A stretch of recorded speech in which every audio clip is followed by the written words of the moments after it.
वास्तुशास्त्र के अंदर सबसे इम्पोर्टेंट चीज ये है कि जब हम वास्तुशास्त्र को समझते हैं तो वास्तुशास्त्र में वास्तु पुरुष की उत्पत्ति के बारे में हमें कुछ बातों को जानना पहले बहुत जरूरी है। तो वास्तु पुरुष की जो उत्पत्ति हुई थी वो कब हुई थी, और सबसे इम्पोर्टेंट फैक्टर यहाँ पर है कि कौन से ऐसे योग हैं जो वास्तु पुरुष को वास्तु पुरुष बनाते हैं, कौन से ऐसे नक्षत्रास हैं, तो वो आपको समझना थोड़ा सा बहुत जरूरी है। तो सबसे पहले आप लोग सब नोट कीजिए यहाँ पर, वास्तु पुरुष का जो जन्म हुआ था वो त्रेता युग में हुआ था, नोट कीजिए। और वास्तु पुरुष का जो जन्म हुआ था वो कृतिका नक्षत्र में हुआ था। कृतिका नक्षत्र, देखिए पंचांग के अंदर 5 पार्ट बोले जाते हैं, इसमें नक्षत्र करण वार तिथि सब होता है। तो मैं अभी आपको ब्रॉडली मोटे मोटे में जो बता रहा हूँ वो बताने जा रहा हूँ। तो कृतिका नक्षत्र, ठीक है, विष्टिकरण, ये बड़ी स्पेसिफिक टर्म है, विष्टिकरण, नोट कीजिए विष्टिकरण। और इसके अलावा योग जो था, जब वास्तु पुरुष का जन्म हुआ, योग कौन सा था, तो उसको बोलते हैं व्यतिपात योग। ब्रॉडली अगर आप देखेंगे तो 27 तरह के योग माने जाते हैं एस्ट्रोलॉजिकली भी। तो इसमें जो व्यतिपात योग था, जो कि इतना ऑस्पिशियस नहीं माना जाता, कहते हैं कि अगर कोई जातक व्यतिपात योग में जन्म लेता है तो वो बहुत एग्रेसिव होता है, और काफी वो जो है व्यतिपात में जन्म लेने के बाद उसका जो मेंटल स्टेटस होता है वो बहुत एग्रेसिव रहता है, और वो काफी ज्यादा ह्यूमैनिटी को नुकसान भी पहुंचाता है, ऐसा बोला जाता है। ठीक है ना, तो ये सारी चीजें बेसिक हमारा जो पंचांग है। देखिए पंचांग का रेलिवेंस बहुत ज्यादा होता है, क्योंकि जब आप वास्तुशास्त्र की कोई भी एक्टिविटी को इम्प्लीमेंट करोगे तो आपको पंचांग की थोड़ी बहुत समझ होनी बहुत जरूरी है। और पंचांग के अंदर सबसे आसान तरीका आज की डेट में, because this is the age of apps, आज की डेट में एप्स अवेलेबल है आप लोगों के लिए। तो काफी सारी एप्स हैं जो आपको एक जो है डेली पंचांग के अंदर ऑप्शन देती हैं चौगड़िया करके, तो वहां से आप चौगड़िया को जगह चेक करोगे। चौगड़िया एक वर्ड है, नोट कर लीजिए, चौगड़िया मुहूर्त निकालने का सबसे आसान तरीका बता रहा हूँ। As a vastu consultant, as a vastu like professional, you should know कि कौन से मुहूर्त में आप कौन सी एक्टिविटी को इम्प्लीमेंट करोगे। तो ये सारे इंपॉर्टेंट फैक्टर्स है, ठीक है, इनको नोट कीजिए। चौगड़िया के अंदर जाओगे किसी भी ऐप के अंदर, तमाम ऐप्स हैं, तो उनमें आपको बहुत इजीली जो है ये चौगड़िया ढूंढोगे तो आपको मिल जाएगा। और डेली चौगड़िया वैसे भी आपको ऑनलाइन भी मिलता है, आप ऐसे डालोगे चौगड़िया तो आपको ऑनलाइन गूगल पे डालते ही मिल जाएगा। तो वहां पर जाकर जो शुभ लाभ अमृत, ये 3 ऑप्शन होती हैं, शुभ लाभ अमृत, इन तीनों को हमेशा फोकस करो जब भी मुहूर्त को, क्योंकि आप ब्रॉडली मैं आपको पंचांग देखना तो अभी सिखा नहीं पाऊंगा, पर मैंने आपको मोटे मोटे में बताया कि what are the you know अभी जो हमारी एज के साथ जो, बिकॉज अब सॉफ्टवेयर का एज आ गया है, तो हमारी एज के साथ क्या टेक्निक्स हैं, ठीक है ना। तो this is how we have to understand, right guys. तो चलिए अब स्टार्ट करते हैं। देखिए वास्तु पुरुष की थोड़ी सी और बैकग्राउंड समझते हैं। वास्तु पुरुष की जब उत्पत्ति हुई थी तो एक तरह का मल्ल युद्ध चल रहा था, ठीक है ना, शिव जी के और अंधकासुर के बीच में मल्ल युद्ध चल रहा था। तो हुआ क्या कि बीच में शिव जी की जो पसीने की जो बूंद होती है उससे कहते हैं कि एक राक्षस की अचानक से उत्पत्ति हुई। वो युद्ध करते करते जब रुके तो उस उनके जो पसीना गिरा, मिट्टी से कॉम्बिनेशन जब हुआ उस धरती पे, तो एक पुरुष की उत्पत्ति हुई। अब कंफ्यूजन ये हुआ कि उसके बाद कि देव ये सोच रहे थे कि ये असुर है, असुर ये सोच रहे थे कि ये देव है। तो देयर वाज अ कंफ्यूजन। तो वो दोनों ने, मतलब दोनों जो ग्रुप्स थे उन्होंने उनको लेके गए ब्रह्मा जी के पास।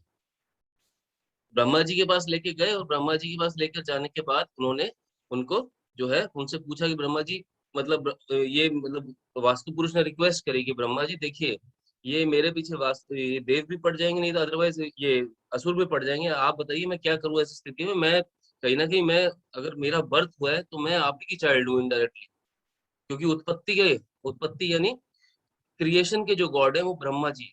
अब आपको ब्रह्मा जी के बारे में ये बातें समझनी पड़ेंगी, क्योंकि ये जो बातें हैं सारी इनडायरेक्टली आपको वहां से पता लगेंगी जब कोई वास्तु दोष होता है जिसमें ब्रह्म स्थान खराब है, वास्तु दोष है, ब्रह्म स्थान खराब है। दिक्कत क्या आएगी, दिक्कत ये आएगी कि उस घर के अंदर जो है जनरेशंस टू जनरेशंस जो है, जो आगे जो कहते हैं जनरेशंस का बढ़ना जो है बंद हो जाता है। तो इस हिसाब से आपको समझना पड़ेगा कि अगर एक जोन डिस्टर्ब है, फॉर एग्जांपल किसी कुंडली सॉरी किसी घर में, तो उस जोन के इम्पैक्ट क्या पड़ते हैं। तो अभी मैं आपको सारी डिटेलिंग देने वाला हूँ। तो इस प्रकार से ब्रह्मा जी ने वास्तु पुरुष को वरदान दिया कि तुम चिंता मत करो, ठीक है। हम जो है मतलब उन्होंने उसको एक्चुअली क्या था, वास्तु पुरुष ना बेसिकली इतना एग्रेसिव था कि वो जिसके सामने जो भी आता वो उसको पकड़ के खा जाते। वो एक्चुअली आप वास्तु का अगर फेस देखोगे तो बहुत क्रूर फेस है, बहुत क्रूर फेस है। वो उस समय इतना फ्रेजाइल हो गया था, उसको कंट्रोल करना इतना मुश्किल हो गया था, तो ब्रह्मा जी ने उसको आराम से बोला कि तुम अब बैठो। और फिर ब्रह्मा जी उसके पीछे गए और जाके जब पीछे गए और उनके पीछे से पीठ पे लात मारी, तो इस प्रकार से वो जाके धरती पे यूं इस तरह से जाके गिरे। तो अभी आपको मैं दिखाऊंगा वो सारे एक पिक्चर के तहत कि किस प्रकार से वास्तु पुरुष गिरे, और वास्तु पुरुष के गिरने के बाद वो इस प्रकार से इस फॉर्मेट में क्यों बैठते। तो इस प्रकार से वो ऊपर से धरती पे जाके गिरे। और उसके बाद जो है सबसे पहले जाकर उनकी नाभि पे यानी कि सेंटर ऑफ द ब्रह्म जो वास्तु पुरुष है, जाके स्वयं ब्रह्मा जी बैठे। और जो जितना भी एल्बोज का हिस्सा है और जो पैरों का हिस्सा है, वहां पर जाकर 12 जो है असुर बैठे, और बाकी जगह 33 देव बैठे। तो एक्चुअली बोला क्या जाता है 45 देव, 45 देव जनरली, मगर 45 देव नहीं है वो। 45 देव में से 12 असुर है, 33 देव है। ये बाइफर्गेशन आपको पता होना चाहिए, ये बहुत इंपॉर्टेंट चीज है। क्योंकि अब आप जब मेरे से आगे जाके पूछोगे तो सर घर के अंदर टॉयलेट कहाँ बनाए, आपने तो कोई जगह ही नहीं बताई। एक्चुअली कहीं पे भी विश्वकर्मा प्रकाश, मयमतम, इनमें टॉयलेट्स की चर्चा नहीं करी गई है। हमारे जितने भी पुराने ग्रंथ हैं इनमें टॉयलेट्स की चर्चा करी ही नहीं गई, क्योंकि उस समय वो युग अलग था। उस युग में हम घर में खाते थे और बाहर जो है हम लोग जो है फ्रेश होके आते थे। आज की डेट में हम बाहर खाना खाते हैं और घर में आके फ्रेश होते हैं, हिसाब किताब बिल्कुल उल्टा है। इसलिए इसे कलयुग भी बोला जाता है, ठीक है ना। और कलयुग के अंदर जनरली प्रोकास्टिनेशन की हैबिट सब में रहती है। तो ये सारी चीजें, ये सारी हैबिट्स है ह्यूमंस की, जो कि आप देखोगे अगर टाइम जोन्स के अंदर हम डिफरेंशिएट करते हैं तो युगों युगों से चलती आ रही है सारी चीजें। तो this is how you have to understand. तो अभी कलयुग है, आज का ह्यूमन का जो नेचर है वो बिल्कुल अलग है। तो अभी हम बात करेंगे हमारी परिस्थितियों की। तो वास्तु दोष के अंदर अब ऐसे कई दोष भी हैं, जैसे कि शल्य दोष है फॉर एग्जाम्पल। शल्य दोष एक तरह का दोष माना जाता है, परंतु अब आज की डेट में मैं बोलूं शल्य दोष को आइडेंटिफाई करो ना, कैसे करोगे, तो जरूरत ही नहीं पड़ती। क्योंकि रीजन क्या है, most of the people due to shortage of space वो जाते ही पहले अपना जो है तय खाना खोल देते हैं, यानी कि बेसमेंट खोला जाता है सबसे पहले आज की डेट में। तो शल्य दोष बेसिकली बोलते हैं कि जब हमारे प्लॉट के ऊपर, लैंड के ऊपर किसी प्रकार का कंकाल, भूसा, राख, बाल, इस तरह के अगर आपके प्लॉट के अंदर है तो उसको शल्य दोष कंसिडर किया जाता है। परंतु आज की डेट में शल्य दोष को आइडेंटिफाई करना नहीं पड़ता हमारे को, क्योंकि रीजन उसके पीछे है कि मोस्ट ऑफ द प्लॉट्स के अंदर, 90% प्लॉट्स के अंदर, due to shortage of space we tend to, हम उनको बेसमेंट को खोद देते हैं। तो 8 से 10 फीट के नीचे जितना भी बेसमेंट जब खुदता है तो वो शल्य दोष ऑटोमेटिकली सारा निकल जाता है। तो ये एक प्रैक्टिकल सी चीज है। तो ऐसे आपको समझना पड़ेगा कि जो शास्त्रों में एग्जैक्टली लिखा है, क्या प्रैक्टिकली वो इम्प्लीमेंट हो रहा है। तो वो हमारे को देखना पड़ेगा, काफी सारे एस्पेक्ट्स हैं उसके अंदर। चलिए मैं थोड़ा सा आगे बढ़ता हूँ। मैंने आपको थोड़ा सा अभी ब्रीफ दिया कि वास्तु पुरुष की उत्पत्ति किस प्रकार से हुई, और वास्तु पुरुष को ब्रह्मा जी का मानस पुत्र बोला जाता है। ब्रह्मा जी का मानस पुत्र बोला जाता है, ठीक है ना। अब देखो, इस सिचुएशन के अंदर दो चीज थी। यहाँ पर उस समय ब्रह्मा जी भी थे, यहाँ पर उस समय शिव जी भी थे, राइट। शिव जी के पसीने से उनका बर्थ हुआ, परंतु मिसिंग जो एलिमेंट था वो थे विष्णु जी। मिसिंग जो एलिमेंट था विष्णु जी थे। क्योंकि अगर हम ट्रिनिटी को समझेंगे, जो ट्रिनिटी बोलती है, ट्रिनिटी क्या होती है, ब्रह्मा, विष्णु, महेश, ये हमारी ट्रिनिटी है। ये हमारा बेसिक संस्कार है, पूरा बेसिक हमारा जो शास्त्रों के अराउंड, जो लोग Brahma is creation of God हो जाते हैं हमारे, विष्णु जो है वो हमारे को कह लो कि इस ब्रह्मांड को चलाने वाले, और शिव जो है डिस्ट्रॉयर, इनडायरेक्टली डिस्ट्रॉयर बोला जाता है। बट समहाउ जो है इसका मतलब ये नहीं कि उनके इंटेंशंस हमेशा डिस्ट्रॉय करने के रहते हैं, ऐसा कुछ नहीं है। तो थोड़ा सा आगे बढ़ते हैं। आगे अब मैं आपको दिखाने जा रहा हूँ, बता मतलब समझाऊंगा कुछ चीजें। अब मैं थोड़ी सी चर्चा करता हूँ 45 देवों के बारे में, जिसमें आपको 45 देवों के बारे में मैं थोड़ा सा अगर एक व्याख्यान दूंगा जिससे आपको कुछ चीजें और समझ आएंगी। Just a minute, let me share my screen. देखिए मैं एक छोटे सा आपसे रिक्वेस्ट करूंगा। देखिए चलाने को हमारे पास हर संडे हमारे रिकॉर्डेड लेक्चर्स होते हैं, पर मैं कभी भी रिकॉर्डेड लेक्चर्स चलाने में बिलीव नहीं करता हूँ। मैं हमेशा खुद आता हूँ और खुद आकर अपनी जो ऑडियंस से बात करता हूँ। तो आप भी मेरे से, मेरा आपसे विनम्र निवेदन है, आप भी मेरे से खुल के बात कीजिए, आपके जो डाउट्स हैं वो पूछिएगा, ठीक है ना। मेरे आने का पर्पज सिर्फ इतना ही है क्योंकि ये देखिए 8 घंटे की पूरी पूरी दिन की वर्कशॉप रहती है मेरी। अभी मैं हिंदी में करूंगा, फिर इंग्लिश के अंदर फिर करूंगा 4 बजे से 7 बजे। आई जस्ट मीन टू से ये आप लोगों के लिए, तो आप लोग प्लीज बात कीजिए, अगर कुछ डाउट्स हो तो पूछेगा। देखिए ब्रॉडली अगर हम बातों को समझेंगे, तो since this is a workshop and this the time frame is very limited with us, तो मैं आपको ना from the architect point of view and from, अगर आप भी अपना इस समय कोई घर बनाने जा रहे हैं तो उस पॉइंट ऑफ व्यू से एक बहुत शॉर्ट में कुछ चीजें समझाऊंगा, जो कि बहुत अच्छे हमारे मतलब कह लीजिए एक्सपीरियंस से जो आए शॉर्टकट्स हैं वो आपको बताने जा रहा हूँ। देखिए सबसे इम्पोर्टेंट चीज होती है व्हेन वी टॉक अबाउट कि हमारे को मतलब जो जब भी कोई प्लॉट का घर का कोई डिजाइन करना होता है किसी भी प्लॉट को, तो ज्यादातर आपको जो प्लॉट्स मिलते हैं रेक्टेंगुलर या स्क्वायर शेप में मिलते हैं। ठीक है। अब वहां पर अगर जाकर मैं आपसे, आपका क्लाइंट आपके पास आते हैं और वो आपको ये बोलते हैं कि सर ईस्ट फेस प्लॉट है या नॉर्दर्न फेसिंग प्लॉट है, एंट्रेंस कहाँ पर रखनी है, तो आपका क्या जवाब होगा? नॉर्थ फेसिंग और ईस्ट फेसिंग प्लॉट तो शुभ होते हैं, कहीं मर्जी entrance the. am I right और रॉन्ग? हाँ या ना बताइए। ठीक है ना, तो उस हिसाब से आपको समझना है। बोलिए आप लोग क्या इस बात को मानते हैं कि उत्तर दिशा में सारी जगह हम दे सकते हैं गेट? क्या माननी है आपको? मतलब कुछ थोड़ा बहुत तो पता हो आप लोगों को किस प्रकार से वास्तु काम करता है? Any ideas? उत्तर दिशा पूरी शुभ है, पूरब पूरा शुभ है, और दक्षिण पूरा दूषित है, पश्चिम पूरा दूषित है, यही मानते हैं आप? What is your thought process on this? यही बोला सर जाता है माना जनरली। सर माना यही जाता है कि north is place for wealth and south is place for dead, so it is not auspicious to say. जी जी। That's the general perception. I'm not an architect. Yeah I am definitely a I can chartered I can accountant. Understand, But I can that's the understand. general perception. Yeah definitely definitely, you are 100% correct sir. Actually यही thought process चल रहा है। ठीक है, तो हम थोड़ा सा आगे बढ़ते हैं। देखिए अभी आप एक, मैं आपको एक बाइफर्केशन देने जा रहा हूँ।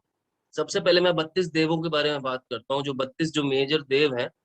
ठीक है। इसमें मतलब एग्जैक्टली सारे देव नहीं है, परंतु आपको अब ये समझना है कि मान लीजिए आपके पास एक व्यक्ति विशेष आए, आपकी ड्यूटी बनती है जब वो आए तो आपको उनको राइटली गाइड कीजिए। तो आपको 4 बाइफर्केशन हमेशा नोट करने हैं, ये नोट कीजिए। पहली बात तो ईशान से अग्नि, नोट कीजिए, ईशान कोण टू अग्नि कोण। ठीक है। जो ईशान कोण टू अग्नि कोण है, ये मैं बात कर रहा हूँ आपसे पूर्व दिशा की। नोट कर लीजिए ऊपर ऊपर अच्छे से। मैं आपको हर चीज एक बड़े ध्यान से एक एक करके समझाऊंगा। तो ईशान कोण से अग्नि कोण का बायोफर्केशन जो है, ये हमारा पूर्व दिशा का बायोफर्केशन है, नोट कीजिए इसे। फिर आगे चलते हैं, दक्षिण दिशा की तरफ बढ़ते हैं।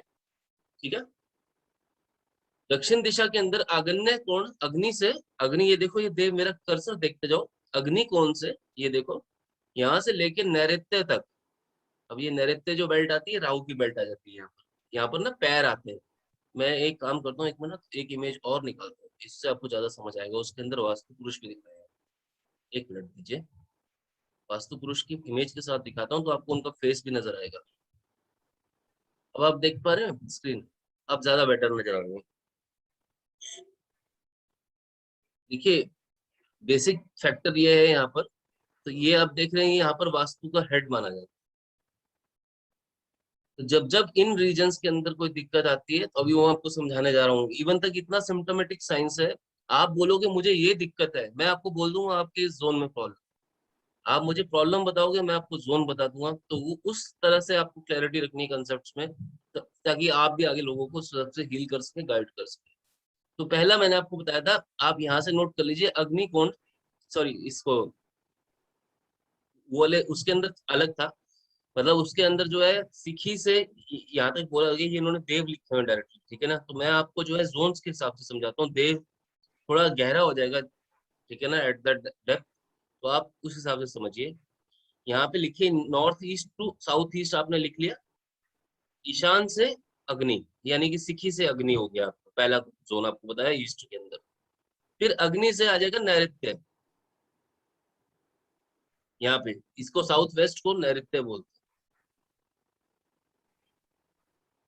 फिर आएगा साउथ वेस्ट से आपका नॉर्थ वेस्ट जोन तक। सर दोबारा करेंगे सर प्लीज, हाँ सॉरी। बिल्कुल करेंगे। ये इस चार्ट के इस एक बार एक काम करता हूँ, मैं चार्ट दोबारा वो लगाता हूँ, बट आपको मैंने अभी ये जो चार्ट दिखाया है, आप पहले यहाँ पर ये समझ लीजिए कि यहाँ पर हेड है कहाँ, इस चित्र को ध्यान से देख लीजिए। ये मैं आपको सब शेयर कर दूंगा, आपको मेल के अंदर ये सब आ जाएगा, don't worry, you will get all this things, we will share it with you. तो यहाँ पर आप ध्यान से देखिए कि ये जो है सारा नाभि का क्षेत्र है, ये इनके पैरों का क्षेत्र है। तो नाभि, पैर और एल्बो जो है, जितने भी ये रीजन्स हैं, ये जनरली जो है हम लोग आगे जाके टॉयलेट्स वाले रीजन्स के लिए इनको यूज करेंगे। बस इतनी बात मेरे को समझाने के लिए आपको ये इमेज दिखानी थी। फिर मैं थोड़ा सा इजी चित्र दिखाता हूँ, तो उससे ज्यादा अच्छे समझ पाओगे आप लोग। चलिए, अभी यहाँ तक की बात आपको सारी क्लियर होगी। तो आपको क्या लिखना है, लिखिए ईशान से अग्निकोण। यहाँ पे एक्चुअली अग्नि और नैऋत्य जो है वो, ये बेसिकली अभी मैं समझाने जा रहा हूँ आपको। तो ये ईस्ट का बाइफर्केशन है। जब साउथ का बाइफर्केशन करेंगे तो अग्नि से नैऋत्य कोण का बाइफर्केशन होगा। आपको इंपॉर्टेंट चीज क्या नोट करनी है कि नौ देव बटे हुए हैं, 1 2 3 4 5 6 7 8 और ये 9, मेरा कर्सर देखिए 9। फिर से 1 2 3 4 5 6, इसको बोलते हैं पद विन्यास। ठीक है, when we try to get the main door entrances, मैं आपको पहले वहां से शुरुआत टेबल। करवाने जा रहा हूँ, तो उसको आपको समझना है। मैं आपको पश्चिम दिशा की भी शुभ एंट्रेंस बताऊंगा, दक्षिण में भी सबसे शुभ एंट्रेंस बताऊंगा, और कोई भी दिशा गलत नहीं है, सारी दिशाएं अपने आप में फल देती हैं। बस मनुष्य को फल जो है, पॉजिटिव जो वाइब्रेशंस हैं उनको इनवाइट करना आना चाहिए। आपको मैं वही सिखाने जा रहा हूँ। ठीक है, उसके बाद नैऋत्य से हम चलते हैं वायु कोण की तरफ। ये देखिए, नैऋत्य से वायु कोण।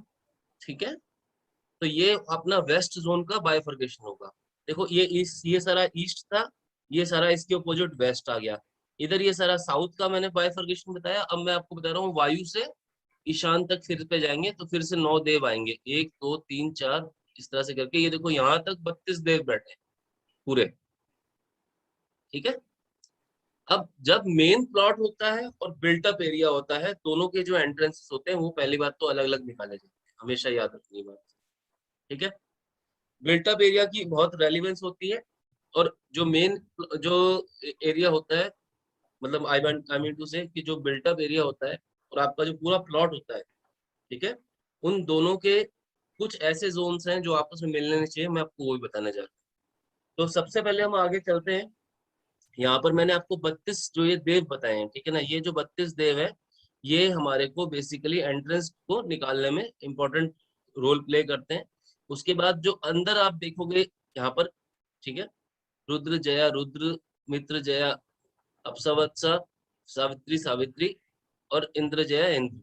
ठीक है, ये अगेन जो है कुछ देव इस प्रकार के हैं। ये जो आपको जो देव बताए जा रहे हैं ना, यहाँ पर देखो, इस कोण से लेके इस कोण तक, ठीक है, इस कोण से लेकर इस कोण तक आप देख रहे हैं, ये डायगोनल एरिया है हालांकि, मगर जो वास्तु के अंदर इन जो डायगोनल एरियाज को क्या बोलते हैं, मर्म बिंदु।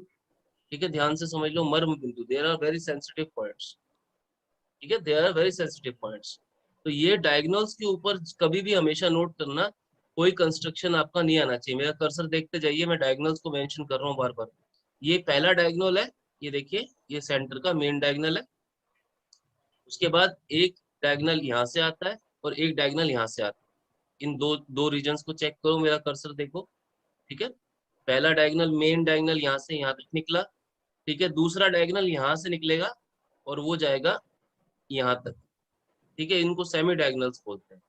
तो इस तरह से 3 डायगोनल लाइनें निकलती हैं, और इन 3 डायगोनल जो लाइनों के ऊपर मान लीजिए कोई कंस्ट्रक्शन होती है, तो उनको बोला जाता है कि मर्म बिंदु के ऊपर जो है कंस्ट्रक्शन हो गया। तो ऐसी बिल्डिंग्स का क्या रिजल्ट होता है, ऐसी बिल्डिंग्स कभी कंप्लीट नहीं हो पाती। कई बार आप अपने घर में अपने अपने आसपास कुछ बिल्डिंग्स देख रहे होगे जो कई सालों से बन रही और वो कंप्लीट ही नहीं हो पा रही। हालांकि मर्म बिंदु के ऊपर अगर कोई कंस्ट्रक्शन आती है तो बिल्डिंग उसे खुद झटक देती है। झटक, मेरे कहने का मतलब है वास्तु पुरुष या प्लॉट उसे खुद साइड में करवा देता है। बिकॉज जैसे ही काम में बाधा आती है तो वो बाधा जो आती है वो मजबूर करती है कि उसको गेज कर पाओ कि कारण क्या है कि बिल्डिंग का काम चलते हुए क्यों रुक गया। तो ये जो मर्म बिंदु है, ये बहुत इंपॉर्टेंट पॉइंट होते हैं। ठीक है, इसमें एक मेजर डायगोनल होती है, एक सेमी डायगोनल्स होते हैं, 2 सेमी डायगोनल होते हैं, एक इधर से जाता है इस रीजन से आगे निकलते हुए इधर उदिति तक जाएगा, और एक यहाँ से मप्सरा से निकलता हुआ वज्र, ये देखो वाता पर जनक है, इसके पास जाएगा यहाँ तक। तो इस प्रकार से आपको ये समझना पड़ेगा, ये मर्म बिंदु निकालने का एक तरीका होता है। अब आगे ध्यान से सुनो। व्हेन कस्टमर और when any person comes to you for the consultation, वो आपके पास आए और उन्होंने आके बोला कि मेरे पास उत्तर दिशा का प्लॉट है, मुझे ये बता दो कि सर मेरे को एंट्रेंस कहाँ पर रखना है। तो पूरब दिशा के अंदर आपके लिए सबसे अच्छे, जो सबसे पॉजिटिव जो एंट्रेंसेस होते हैं, नोट कर लीजिए इस बात को, बड़ा इंपॉर्टेंट पॉइंट है, जयंत और महेंद्र। जयंत और महेंद्र नोट कीजिए आप अभी नोट कर लीजिए। मैं आपको अभी शक्ति चक्र के ऊपर लेके जाऊंगा, तभी चीजें समझाऊंगा आपको। 16 जोन काटने भी सिखाऊंगा। जनरली वो एडवांस में बताए जाते हैं, but we will take it up, no problem. ये नोट सर कीजिए। सर ये जो आप बता रहे हैं, ये ईस्ट हाँ जी, साइड मैं में जो ईस्ट, एंट्रेंस होगी, यस प्लॉट की यस एंट्रेंस होगी, उसका यस बता यस रहे हैं। यस, ईस्ट जोन के अंदर, ईस्ट जोन के अंदर जो है आपका, ये जो ईस्ट जोन मैंने आपको बताया, ईस्ट जोन के अंदर हमारा जो सबसे शुभ देव है, जहाँ पर एंट्रेंस हमें लेना चाहिए। मान लीजिए कोई आपके पास आया, उसने बोला पूर्व दिशा का हमारा फेसिंग प्लॉट है, तो आपको जयंत और महिंद्रा पे फोकस करना। इसी तरह से जब हम उत्तर दिशा की बात करते हैं, ये मेरी उत्तर दिशा आ जाती है, इधर देखो, तो यहाँ पर भी मेरे को 3 एंट्रेंसेस मिलते हैं मेजर। ठीक है, सौम्य, मुख्य, भल्लाट, नोट कर लीजिए। सौम्य, मुख्य, भल्लाट। ये देखो नोट कर, ये देखो मेरा कर्सर, मुख्य, भल्लाट, सौम्य, तो ये 3 मेजर एंट्रेंस सबसे पॉजिटिव शुभ मानी जाती है। उत्तर दिशा में कोई आया आपके पास, आपको बोलते हैं, मान लीजिए वो, कि मेरा घर का मेन एंट्रेंस कहाँ होना चाहिए,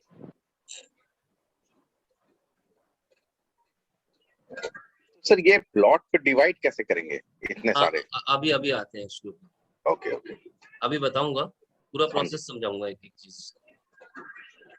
सर इसमें एक प्रश्न है कि अगर आप बोलते हैं कि उत्तर दिशा का प्लॉट है, तो उत्तर दिशा का प्लॉट मतलब क्या? मतलब कैसे आइडेंटिफाई करेंगे कि ये उत्तर दिशा, सपोज एक प्लॉट है, तो वो प्लॉट एक हम गए, तो उत्तर दिशा का प्लॉट है ये कैसे पता लगता है, या पूर्व दिशा का प्लॉट है ये कैसे पता लगता है? वो आपको कंपास यूज करना पड़ता है। जब आप जाके उस प्लॉट के सेंटर में, सेंटर रीजन में पहुंच जाएंगे ना, तो वहां पर जैसे ही आप कंपास को रखेंगे, कंपास अच्छा। रखते ही कंपास आपको ये इंडिकेट कर देता है कि उत्तर दिशा। एक्चुअली कंपास क्या इंडिकेट करता है जनरली, कंपास हमेशा आपको उत्तर दिशा का मैग्नेटिक फील्ड दिखाती है, राइट। तो कंपास के थ्रू आप इस चीज को निर्धारित कर सकते हैं कि आपका प्लॉट उत्तर दिशा में है। और कई बार ये होता है कि कंपास थोड़ा सा, मान लीजिए जरूरी नहीं है कि आपका एग्जैक्ट उत्तर दिशा हो, वो थोड़ा टिल्टेड हो सकता है, 10 डिग्री, 20 डिग्री, 3। ये जो सारी बातचीत चल रही है एक्चुअली रेक्टेंगल या स्क्वायर के हिसाब से नहीं चल रही है, ये 360 डिग्री के हिसाब से चल रही है। 360 डिग्री का हिसाब किताब है, उसके हिसाब से चल रही है बातचीत। तो अभी मैं आपको जब शक्ति चक्र पे लेके जाऊंगा तो आप इसको कनेक्ट करेंगे, अभी बताता हूँ उस पर। ठीक है, पहले आप ये नोट कर लीजिए कि उत्तर की शुभ दिशाएं, शुभ जो मेन गेट है वो है सौम्य, भल्लाट, मुख्य।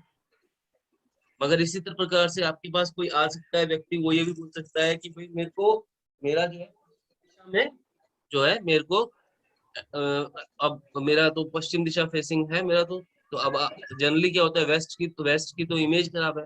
इन द सेंस वेस्ट का अगर प्लॉट है तो ऐसा बोला जाता है कि वो तो शुभ नहीं है, परंतु वहां पर भी है। वहां पर आपको 2 जो है, वरुण और पुष्पदंत, नोट कीजिए, वरुण और पुष्पदंत। वरुण और पुष्पदंत को फोकस करोगे तो पश्चिम दिशा से भी 2 शुभ एंट्रेंस निकाल लो। ठीक है, और इसी तरह से जब दक्षिण दिशा में अब आओगे, देखो मेरा कर्सर देखते जाओ, दक्षिण दिशा में जो है सबसे शुभ एंट्रेंस जो बोली जाती है वो ग्रह क्षता। ये देखो मेरा कर्सर, ग्रह क्षता। ये तो मैंने आपको एक शॉर्टकट बता दिया, नजर समझाया कि जहां से आपको ये बात समझनी है कि अगर पश्चिम मुखी या दक्षिण मुखी प्लॉट भी आ जाए तो भी कोई टेंशन वाली बात नहीं है, पैनिक नहीं होना। वहां पर हमें वो स्पेसिफिक एंट्रेंस फाइंड आउट कर लेनी है। वो कैसे करनी है अभी आपको मैं बताऊंगा आगे। चलिए थोड़ा सा और आगे चलते हैं। आई होप गाइस यहाँ तक की सारी बातें क्लियर हो रही हैं आपको। बहुत सिंपल वे में मैंने कन्वे किया है वैसे तो। चलिए मैं अब सर, आपको एक बार सर और रिपीट कर दीजिए, पूरब से शुरू कीजिए, पूरब की जो शुभ दिशाएं हैं, आप बोले महेंद्र। हाँ जी, मैं आप नोट कर लीजिए। पूरब दिशा में आएंगे जयंत और महेंद्र। पूरब में जयंत और महेंद्र। हम सिर्फ नंबर नोट कर रहे हैं, 3 and 5। नहीं, आप नंबर से बेटर होगा कि आप यहाँ पर तो नाम नोट कर लीजिए। मैं आपको उसका इसके आगे ना अभी जब कंपास की अंडरस्टैंडिंग दूंगा ना, वहां पर आप मतलब E3 E4 लिख सकते हो उसको। कंपास के अंडर E3 E4 लिख लो, अगर शॉर्ट में लिखना है तो E3 E4 लिख E3 and E5। लो। हाँ, E3 एंड E5 ले लीजिए। यस सर, पूर्व की। फिर एक्चुअली इसको एग्जैक्टली मत पकड़िए, क्योंकि जो अभी मैंने आपको रियल जो पिक्चर है अभी सही नहीं बताई है पांडे साहब। मैंने अभी आपको ना अंडरस्टैंडिंग के हिसाब से ये रेक्टेंगल स्क्वायर दिखा दिया, मगर ये सारा रेक्टेंगल स्क्वायर में गेम नहीं चलेगा। ये सब अभी घूम जाएगा सारा का सारा। अभी मैं आपको शक्ति चक्र पे लेके जाने वाला हूँ। तो अभी आप एक बार जयंत और महेंद्र नोट कर लीजिए, फिर मैं आपको टेक्निकली भी इसको समझाता हूँ, जिससे सारे आर्किटेक्ट जो हमारे यहाँ पे बैठे हैं या सिविल इंजीनियर्स बैठे हैं उनको भी क्लियरिटी आएगी। ठीक है ना? तो आप एक बार ध्यान से समझिए। मैं फिर से रिपीट करता हूँ। हम पूरब दिशा में जयंत महेंद्रा को फोकस कर लेंगे, जयंत और महेंद्र को। इसी तरह से उत्तर दिशा में मैं सौम्य, भल्लाट और मुख्य को फोकस करूंगा। और मैं जब पूरब दिशा पश्चिम दिशा की तरफ बढ़ता हूँ, तो मेरा मेन फोकस जो है वरुण और पुष्पदंत रहेगा, जिसमें मेरी प्रेफरेंस वरुण पुष्पदंत रहेगी ज्यादा। प्रेफरेंस मेरी फर्स्ट ऑप्शन पुष्पदंत रहेगी। ठीक है? और आगे मैं अगर थोड़ा सा बढ़ता हूँ तो मेरे को जो है दक्षिण दिशा में ग्रहक्षता देखना है। ठीक है?